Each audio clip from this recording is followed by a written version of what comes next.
Hola, salam fans Garuda. Dilihat dari ranking, seharusnya tim seperti Libya ini masih bisa kita atasi. Of course, mereka tim dari Afrika yang memiliki fisik serta gaya main khas Timur Tengah seperti Irak. Tapi dari segi kualitas, sejatinya tim ini sangat jauh di bawah Irak levelnya. Bahkan masih di bawah Vietnam pula. Namun dari sini kita jadi tahu sejauh mana level kualitas permainan kita. Dan Libya benar-benar memberikan pelajaran pada anak-anak Garuda untuk tidak membuat banyak kesalahan internal. Karena udah pasti dihukum. Main kayak gini di level sekelas Piala Asia dan di kualifikasi Piala Dunia ya udah pasti di-strap lah. Sehingga dengan ini kan STI jadi tahu apa aja pekerjaan rumah yang masih banyak harus diperbaiki ke depannya.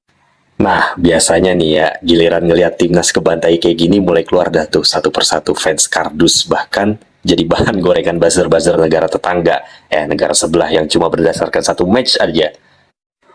Well, ya itu hak kalian lah. Tapi kalau buat gue jauh lebih baik kalah sekarang daripada kebantai di Piala Asia nantinya.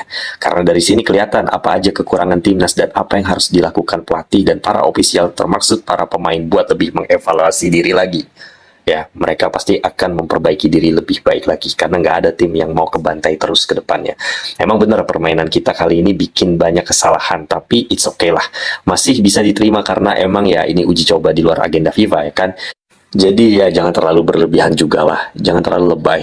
Toh nggak ngurangin poin banyak juga, ya yang sampai harus nurunin peringkat kita secara drastis kan nggak juga. Jadi ya jangan terlalu dibesar-besarin. Dan jangan lupa juga kalian nggak lihat skema apa yang dimainin STE barusan. Ya memang dari tadi STE sengaja nyoba bongkar pasang dari starting awal, misalnya plan A. Di first half, pas dilihat permainannya nggak jalan, langsung dia ganti semua satu squad dengan plan B. Dan materi pemain yang berbeda di second half-nya. Dan ya, memang hasilnya kita makin dibantai. Tapi overall, secara permainan di babak kedua, switch play-nya jalan. Ya, jauh lebih kelihatan ketimbang di babak pertama. Permainan jauh lebih hidup, ya lebih smooth. Dan kemudian tinggal ketenangannya aja saat megang bola itu, ya harus ditingkatkan lagi. Agar nggak terlalu terbawa intensitas pola permainan dari lawan. Jadi nggak mudah terdikte permainan lawan. Kalau kita lihat di pertandingan barusan ya, baik di first half maupun second half, pelatih mencoba beberapa pemain untuk mengisi posisi yang bukan di posisi asli ya. Eksperimen ini memang penting dan sangat diperlukan untuk melihat potensi para pemain selain mereka hanya bisa bermain di posisi aslinya. Dari sinilah peran penting pertandingan semacam ini digelar. Namanya juga uji coba ya, karena persaingan dimanapun baik di level klub maupun di level timnas itu begitu ketat. Belum lagi karena kuota pemain itu kan juga terbatas. Nah, buat antisipasi adanya badai cedera atau halangan apapun di luar prediksi, maka setiap pemain mau nggak mau harus dituntut untuk bisa bermain di berbagai lini yang diinginkan oleh pelatih untuk memperbanyak opsi, sekaligus memberikan jam terbang lebih pada mereka, pada para pemain terutama dengan pengalaman barunya bermain di tempat yang bukan di posisi aslinya. Di sini bukan saatnya lagi kita hanya mengkritik ya, hanya sebatas mengkritik para pemain dan pelatih karena memang ini masih tahap uji coba. Dari hasil adaptasi selama TC berlangsung dan skema di pertandingan berikutnya juga pasti bakal berubah-ubah. Jadi kita sabar aja, kita ikuti prosesnya. Semalam itu STE coba mencari the winning possible team dengan mencampur antara pemain inti dengan pemain pelapis yang terbagi menjadi dua tim di satu laga ini saja. Tim di babak pertama berbeda dengan tim di babak kedua. Dan bisa saja ada campuran materi yang lagi di-switch dengan membentuk tim ketiga dan keempat di leg kedua melawan Libya nanti. Nah, tinggal di situ nanti kita lihat apakah masih ancur-ancuran mainnya atau sudah membaik. Kalaupun pahit-pahitnya seandainya kita kalah juga lawan Libya di leg kedua, ya udah it's okay, nggak apa-apa. Namanya juga masih bereksperimen, masih mencoba-coba. Yang penting ketika melawan Iran nanti, ya the winning possible team ini sudah terbentuk dengan rapi. Karena ini adalah tim yang akan dibawa sebagai starting line up dan juga super sub di putaran final Piala Asia. Ya, di pertandingan pertama kita melawan Irak, kemudian melawan Vietnam dan juga melawan Jepang. Ya, di putaran final ini kita sudah tidak boleh ada lagi yang namanya kesalahan demi kesalahan. Semoga Indonesia segera menemukan permainan terbaiknya dan juga bisa mematangkan tim dengan cepat ya, karena waktunya sudah nggak cukup lagi untuk merombak-rombak skuad. Ya, di sini waktunya kita melakukan banyak evaluasi dari kesalahan-kesalahan yang sering kita lakukan. Pada saat masih uji coba saja, bukan di putaran final. Jadi buat para fans kardus nih yang masih belum ngerti tentang hakikat pertandingan uji coba, ya dilihat-lihat dulu dong, dilihat dulu ya ini pertandingan level apa, kompetisinya di mana, dan juga dilihat juga ini sepenting apa pertandingannya, tujuannya untuk apa, baru kita mengkritik. Mengkritiknya juga pada tempatnya, jangan asal kritik, apalagi cuma jadi bahan gorengan buat konten-konten demi keuntungan keuntungan pribadi. Di sini saya bantu untuk meluruskannya ya. Ya kita lanjut pembahasannya. Kalau yang gue lihat di sini, melihat dari 2 uji coba lawan Libya ini, Coach Shin masih coba mencari komposisi terbaik untuk ditetapkan sebagai pemain utama nantinya. Apalagi masih banyak kombinasi dari nama-nama lain yang belum juga dicoba seperti Asnawi, Sandi Walsh, Elkan Bagot, kiper Emre Yandi, Hernando Ari, dan juga masih ada Shane Patinama yang masih akan menyusul ya. Itu kan juga belum pada diturunkan. Sehingga diharapkan pada uji coba melawan Iran di Qatar nanti, STI sudah menemukan formasi terbaiknya, ya komposisi terbaiknya dari the winning team di starting line up tim nasional Indonesia.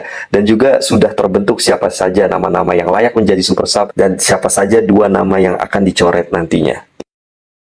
Yang penting sekarang doakan saja persiapan tim nasional Indonesia agar semakin matang dan segera menemukan sentuhan terbaiknya untuk modal penting dibawa ke Piala Asia nanti, karena waktunya tinggal 2 minggu lagi sebelum melawan Irak di pertandingan pertama. Tak masalah melakukan banyak kesalahan sekarang yang tentunya harus segera diperbaiki dan dievaluasi agar tidak terlalu overconfident saat bermain, terutama pas menghadapi pressure dari lawan yang berujung blunder fatal. Ya, seperti yang dilakukan 2 pemain grade A kita hari ini. Tadi itu kan baik Justin Hubner yang kerap salah passing, serta Hordi Ahmad yang lagi-lagi membuat blunder ya, seperti kebiasaannya, penyebab 2 gol cepat di akhir laga yang tentunya haram terjadi di kompetisi resmi. Jelas blunder-blunder seperti ini tidak ada ampun dan tidak boleh terulang lagi di kompetisi sesungguhnya ya. Apalagi di Piala Asia, level Asia ini kan intensitasnya tinggi ya. Sekali aja melakukan kesilapan maka ya langsung di start, dan harga yang harus dibayar cukup mahal ya, antara 2, kalau nggak kebobolan ya kartu kuning atau kartu merah gitu kan. Justru akan merugikan di match-match berikutnya bagi opsi pemain yang dimiliki oleh sang pelatih. Karena itu kesalahan-kesalahan elementer seperti ini harus segera diantisipasi, ya, diperbaiki dan dievaluasi agar tidak berulang di putaran final Piala Asia nanti, termaksud event itu di kualifikasi Piala Dunia Zona Asia putaran kedua 2026